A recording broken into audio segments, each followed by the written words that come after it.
ធ្វើសង្គ្រាមនៅថៃនឹងធ្វើឲ្យយើងបើកភ្នែកថាយើងលែងអាចនៅទុនខ្សោយបានហើយបើសិនជាយើងចង់ការពារខ្លួនហើយមន្ត្រីច្រើនមន្ត្រីប៉ោងក្រសួងច្រើនក្រសួងដែលអត់បានការបាទហើយយកតែលុយពន្ធបបជាប្រវត្តិអានឹងហើយដែលត្រូវកាត់នៅជាដែនច្បាំងគ្នា5ថ្ងៃណាស្លាប់ចាប់ដើមស្លាប់នៅពេលដែលប្រទេសថៃគេមើលងាយយើងគេអាងអាវុធយុទ្ធភ័ណ្ឌគេអាងសេដ្ឋកិច្ចរបស់គេខ្លាំងគេអាងទាហានគេច្រើនគេអាងប្រទេសគេធំគេអាងសហគមន៍អន្តរជាតិទទួលស្គាល់គេដោយសារទីផ្សារសេដ្ឋកិច្ចទីផ្សារចំនួនរបស់គេនឹងវាធំគេមើលស្រាលយើងគេវាយយើងណាក៏ប៉ុន្តែគេវាយអត់បែកទេក៏ប៉ុន្តែការដែលវាយអត់បែកនឹងក៏ដោយក៏ធ្វើឲ្យយើងបើកភ្នែកណាថាកម្ពុជាមិនអាចនៅខ្សោយរបៀបអញ្ចឹងបានកម្ពុជាមិនអាចមានគ្រាន់តែអភិវឌ្ឍធម្មតាហើយមិនអភិវឌ្ឍមធ្យោបាយដើម្បីការពារខ្លួនបានយើងអត់ទៅវាយអ្នកណាបានទេក៏ប៉ុន្តែយើងចង់ការពារខ្លួនក៏ប៉ុន្តែការពារខ្លួននោះវាត្រូវការមធ្យោបាយវាត្រូវការធនធានមនុស្សណាវាត្រូវការអាវុធយុទ្ធភ័ណ្ឌទំនើបហើយទាំងអស់ហ្នឹងសិតតែជាលុយ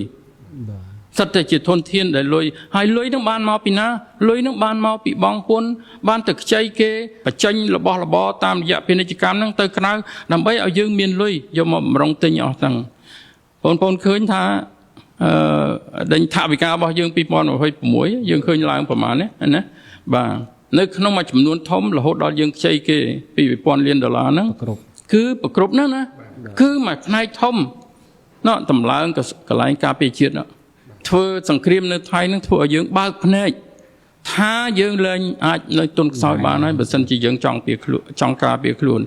ការឲ្យយើងរឹងប៉ឹងបានតើយើងមានមធ្យោបាយបានតើតែយើងធ្វើកំណែតម្រង់ស៊ីជម្រៅបានវាបានលុយនឹងមកយើងកាត់អ្វីដែលជាអត់ប្រយោជន៍បាទមិនគ្រាន់អត់ប្រយោជន៍ទេខ្ជិះខ្ជាយទៅទៀតបាទហើយមន្ត្រីច្រើនមន្ត្រីប៉ោងក្រសួងច្រើនក្រសួងដែលអត់បានការបាទហើយយកតែលុយពន្ធបបជាប្រវត្តិអានឹងហើយដែលត្រូវកាត់ណាដូច្នេះសង្គ្រាម5ថ្ងៃនេះធ្វើឲ្យយើងភ្លឺភ្នែកថាកំណែតម្រង់នឹងចាំបាច់មិនអាចប្រកែកបានទេបាទខ្ញុំសូមលោកគ្រូមួយចំណុចទៀតមុននឹងបោះទៅលោកគ្រូគីហៀងខ្ញុំធ្លាប់ឮភាសាមួយរបស់ពូដែលគាត់ធ្លាប់និយាយគាត់ថាស្ដេចលាវប៉ាងរឿងចិននៅពេលដែលគាត់ចាប់ផ្ដើមបានអំណាចគាត់សោយរាជហើយគូកូនគាត់តាំងពីអាម៉ានគឺស្លាប់អស់លេងគាត់សម្លាប់ចោលអស់លេងនៅក្នុងរឿងចិនណាក៏ប៉ុន្តែគាត់បានទៅសើទៅលើសម្ដេចពុកគឺមានន័យថាអ្នកដែលបកិស្មាប្រយុទ្ធនៅក្នុងសម័យសង្គ្រាមគឺគាត់បានសោយសុខបានទទួលនៅអ្វីដែលគាត់ស័ក្តិសមលះបង់ដើម្បីការពារសន្តិភាពនេះអញ្ចឹងណាគាត់ប្រៀបធៀបអញ្ចឹងក៏ប៉ុន្តែដោយសារលោកគ្រូបានលើកឡើងថាដើម្បីបានសន្តិភាពនឹងគឺប្រកាសទៅគឺគាត់ត្រូវ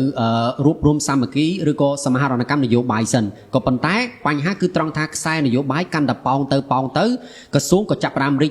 កូនចៅទៅហើយលោកគ្រូបានលើកឡើងថាកំណែតម្រង់ស្ទើរតែ3ទសវត្សរ៍មិនដើរបើចង់ចាប់ផ្ដើមពេលបច្ចុប្បន្ននេះក៏ពិបាកនឹងដើរហើយគឺយឺតមែនតើអញ្ចឹងចង់ស្ដាប់លោកគ្រូតើមូលហេតុអីគេបានលោកគ្រូគិតថាវាយឺតឬក៏វាមិនដើរឬក៏វាកែមិនបានអញ្ចឹងចង់ស្ដាប់លោកគ្រូកន្លែងនឹងសិនអញ្ចឹងបាទ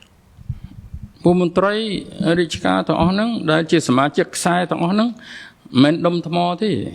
ណាបាទគាត់មានបេះដូងគាត់មានអារម្មណ៍គាត់មានសតិអារម្មណ៍គាត់មានផលប្រយោជន៍គាត់មានបងប្អូនរបស់គាត់មានលោភៈ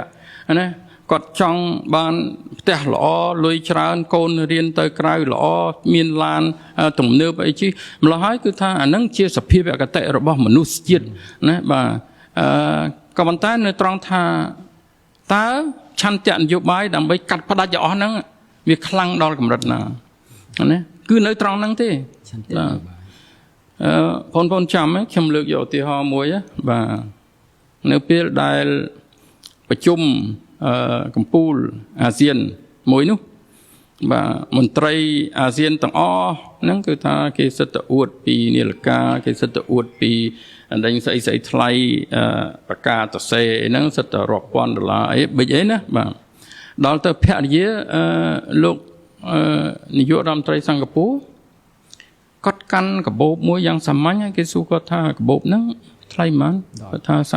$30ហើយជាការដែលធ្វើឡើងដោយកូនសិស្សសិង្ហបុរីបាទ